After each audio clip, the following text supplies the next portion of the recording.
আপোনাৰ ফোনটো যদি হেৰাই যায় আপুনি সেই ফোনটো কেনেকৈ বন্ধ কৰিব বা আপোনাৰ মোবাইললৈ আমনিদায়ক কিছুমান কল যদি আহি থাকে কোনোবাই যদি আপোনাক আমনি কৰি থাকে তেনেহ'লে আপুনি কি কৰে আমাৰ ঘৰৰ গৃহিণী ষ্টুডেণ্ট বা অন্য ব্যক্তিসকললৈ কিছুমান কলে খুব বেছিকৈ আমনি কৰি থাকে আপোনাক কয় যে KYC আমুক কৰক আমুকটো তামুক কৰক এনেকৈ আপোনাক আমনি কৰি থাকে এই সকলো অসুবিধাবোৰ আঁতৰাবৰ কাৰণে ভাৰত চৰকাৰে এটা চৰকাৰৰ ফালৰ পৰা এটা নতুন এপ্লিকেশ্যন লঞ্চ কৰিছে আৰু সেই এপ্লিকেশ্যনটো আপোনাৰ মোবাইলৰ প্লে ষ্টৰত উপলব্ধ অৰ্থাৎ এই চিমটো কেনেকৈ ব্লক কৰিব থানালৈ যাব লাগিব প্ৰয়োজন নাই থানালৈ যাবলৈ আপুনি ঘৰৰ পৰাই এনেকৈ এটা মোবাইলৰ পৰাই আপুনি সেই নাম্বাৰটো বন্ধ কৰি দিব পাৰিব যিটো নাম্বাৰ আপোনাৰ হেৰাইছে যিটো মোবাইল হেৰাইছে আৰু মোবাইলটো যদি আপুনি আকৌ ঘূৰাই পাই যায় হেৰুৱা মোবাইলটো যদি ঘূৰাই পাই যায় তেনেহ'লে আপুনি লকটো কেনেকৈ খুলিব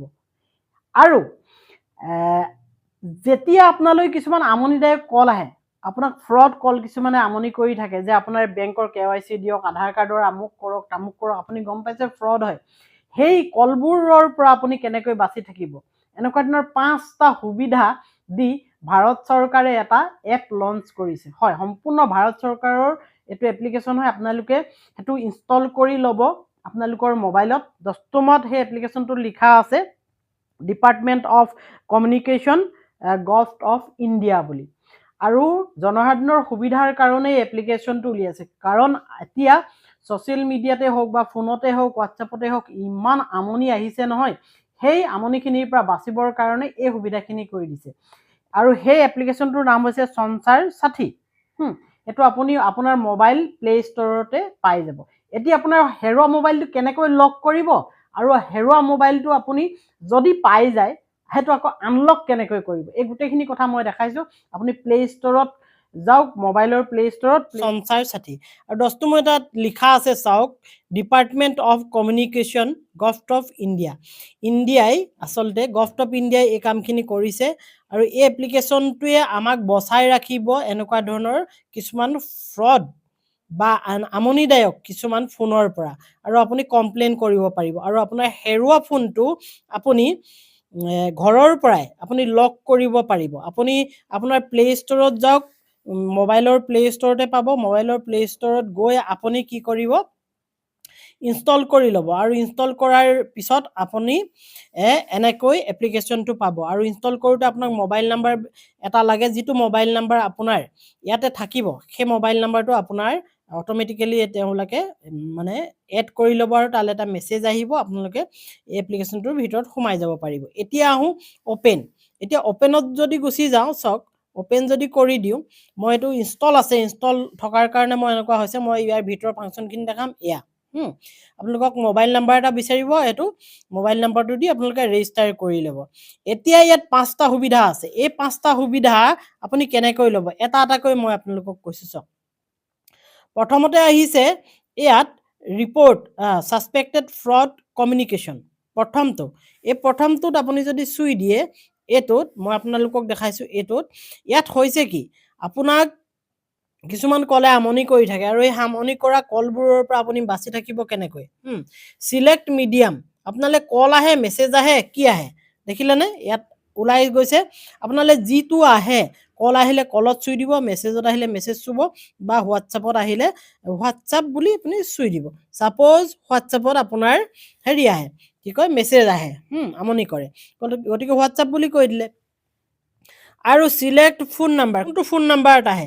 সেই ফোন নাম্বাৰটো আপুনি ইয়াত দি দিব তাৰ পিছত আপোনাৰ সিলেক্ট ক্যাটাগৰী আছে দেখিছে সিলেক্ট ক্যাটাগৰীত আপুনি চুই দিলে আপোনাক কি পাৰপজত তেওঁলোকে ফোন কৰে ইয়াত গুটেখিনি লিখা আছে আপোনাক ধৰক তেওঁলোকে KYC বিচাৰে অন্যান্য কিবা বিচাৰে অনলাইন জব অফাৰ কৰে কিবা লটাৰী কথা কয় গিফটৰ কথা কয় লোনৰ কথা কয় আপোনাক মানে বেড বিহেভ কৰে এনেকুৱা ধৰণৰ কিছুমান আপুনি কৰিব পাৰে বা ইনভেষ্টমেন্ট শেয়াৰ মাৰ্কেটৰ কথা কয় এইবোৰ কথা যদি আপুনি ইয়াত চুই দিব আৰু যদি নহয় এনি আদাৰ এনেকৈ আপুনি কৰি দিলে হৈ যাব ধৰক মই এতিয়া চুই দিলো এটো এটা ওপৰলৈ যদি চুই দিও পিক আপ ইমেজ দেখিছেনে পিক আপ ইমেজ এই পিক আপ ইমেজত কি হ'ব আপোনালে যিটো হোৱাটছএপত মেছেজ আহিব তাৰ এটা স্ক্ৰিনশ্বট ল'ব ফোন নাম্বাৰটো থকাকে যিটো ফোনৰ পৰা আহিছে স্ক্ৰিনশ্বটটো লৈ ইয়াত আপুনি পিক আপ ইমেজ পিক এন ইমেজত ইয়াত চুই আপুনি সেই ইমেজখন আপলোড কৰি দিব। তাৰপিছত আপুনি ফোন নাম্বাৰটো যিটো ৰিচিভ কৰে সেইটো দি দিব হা। হোৱাটছআপ নাম্বাৰটো থাকিবই, হোৱাটছআপ কল, হোৱাটছআপ টেক্সট কোনটোত আহে, হোৱাটছআপ কলত আহে, হোৱাটছআপ টেক্সটত আহে, আপুনি চুই দিব। ডেট টাইম এইখিনি ভৰাই দিব। কমপ্লেইন ডিটেইলছখিনি আপুনি লিখি দিব, আপোনাৰ কমপ্লেইন কি মানে আখৰে লিখি দিব। লিখাৰ পিছত আপোনাৰ নামখিনি ইয়াত আহি যাব।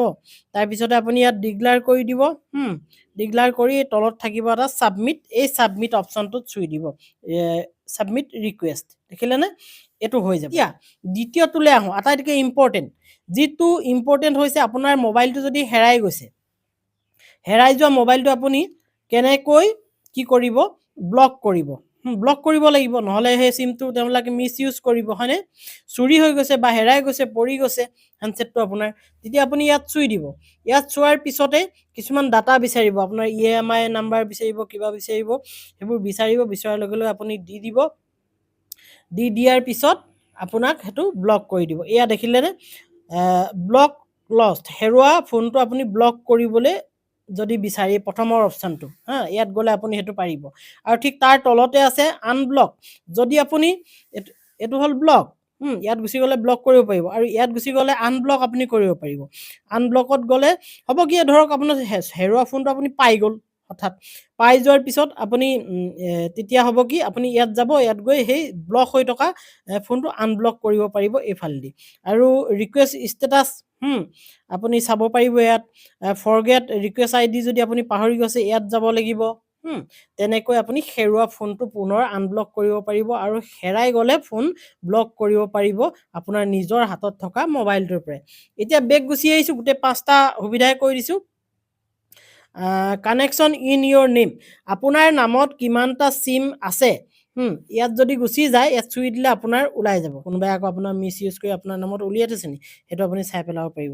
তাৰপিছতে আপোনাৰ হেণ্ডছেটটো, ধৰক আপুনি এটা কিবা হেণ্ডছেট ল'বলৈ গৈছে মাৰ্কেটৰ পৰা, দোকানৰ পৰা, হেণ্ডছেটটো কোনোবা আগত ব্যৱহাৰ কৰা নি আপুনিতো, বা মই গম নাপাওঁ, আপুনি চাই পেলাব পাৰিব। কাৰণ পুৰণা ফোনটোকে নতুন ফোন বুলিও আমাক দোকানত বিকি দিব পাৰে, পলিথিন তাত সোমোৱাই, নহয় জানো? গতিকে আমি কি কৰিব পাৰোঁ, সেই ফোনটো কোনোবাই ইউজ কৰা নি, কিবা কৰা নি চাব পাৰিম। এই যে EMEI নাম্বাৰটো দেখিছে 15 ডিজিটৰ, ইয়াত আপুনি সেই ফোনটোত থকা যিটো হেণ্ডছেট কিনিব, সেই তাত আপুনি IMEI নাম্বাৰটো পাব, আৰু সেইটো ইয়াত আপুনি ভৰাই দিব, গম পালেনে? ইয়াত ভৰাই দিব। ভৰাই দিয়াৰ লগে লগে ছাবমিট কৰি দিব। ছাবমিট কৰাৰ লগে লগে আপোনাৰ ফোনৰ ষ্টেটাছ ওলাই পৰিব, সেইটো নতুন ফোন নে পুৰণা ফোন। এইও এটা সুবিধা আমাৰ জনসাধাৰণ ঠগ নাখাবৰ কাৰণে। আৰু reporting incoming international call with Indian numbers, international নাম্বাৰৰ পৰা আপোনালৈ কল আহে নেকি? কিছুমান কল আহে, আপোনালোকে দেখিছে, সেই কলবোৰে বৰ আমনি কৰে। তেনেকুৱা ধৰণৰ কলক আপুনি ৰিপৰ্ট কৰিবৰ কাৰণে এই শেষৰ অপশ্যনটোত আপুনি গুচি যাওক। ইয়াত গৈ আপুনি সেই ডাটাখিনি ভৰাই দিয়ক, কি কি বিচাৰে, আৰু আপোনাৰ সেই ফোনটোৰ ওপৰত তেতিয়া চৰকাৰে ব্যৱস্থা গ্ৰহণ কৰিব। ঠিক তেনেকৈ এই গোটেই 5টা দিলে, এই 5টা আপোনালোকে ব্যৱহাৰ কৰিব পাৰিব, কাৰণ এই এপ্লিকেশ্যনটো বৰ প্ৰয়োজনীয় হৈ পৰিছে। এনেকুৱা সময়ত, কাৰণ মানুহে বহুত বেয়াকৈ ঠগ খাইছে, বেংকৰ পৰা বহুত টকা উইথড্ৰ কৰি লৈ গৈছে ফ্ৰডবোৰে মানুহক ঠগি। আৰু এই কামখিনি যেতিয়া আপুনি কৰিব, আপুনি নিজে লাভান্বিত হোৱাৰ উপৰিও আনকো সহায় কৰা হ'ব। কাৰণ যিটো নাম্বাৰেদি আপোনাক মানে তেওঁবিলাকে যোগাযোগ কৰি আছে, ঠগিবলৈ আৰম্ভ কৰিছে, আপুনিতো গম পাই গ'ল, আপুনি বাচিলে। কিন্তু ইয়াত যদি কমপ্লেইন কৰি দিয়ে, কমপ্লেইন কৰাৰ লগে লগে সেই নাম্বাৰটো ভাৰত চৰকাৰে বন্ধ কৰিব, আৰু বন্ধ কৰাৰ পিছত আৰু বেলেগ ব্যক্তিক ঠগিব নোৱাৰিব। গতিকে আপুনি ঠগ নোখোৱাৰ পিছত আনকো সহায় কৰা হ'ব। কোৱাৰ ধৰণে কামখিনি যদি কৰে, আপুনি নিজৰ মোবাইলৰ পৰাই আপুনি তাৰ পৰা বাচি থাকিব পাৰিব, আৰু আন 10জনকো তাৰ পৰা বচাব পাৰিব। ঠিক আছে দিয়ক। যদি মোবাইল হেৰায়, তেনেহ'লে আপুনি হাতত থকা মোবাইলটোৰ পৰাই আপোনাৰ সেই চিমটো বন্ধ কৰক, আৰু যদি আকৌ ঘূৰাই পাই যায় সেই মোবাইলটো, তেনেহ'লে হাতত থকা ফোনটোৰ পৰাই আপুনি আনব্লক কৰি লওক। ঠিক আছে। যদি মোৰ ভিডিঅ'টো ভাল লাগিলে, তেনেহ'লে like, comment, share and subscribe কৰিবলৈ নাপাহৰিব। আজিলৈ আহিছোঁ, বাই বাই।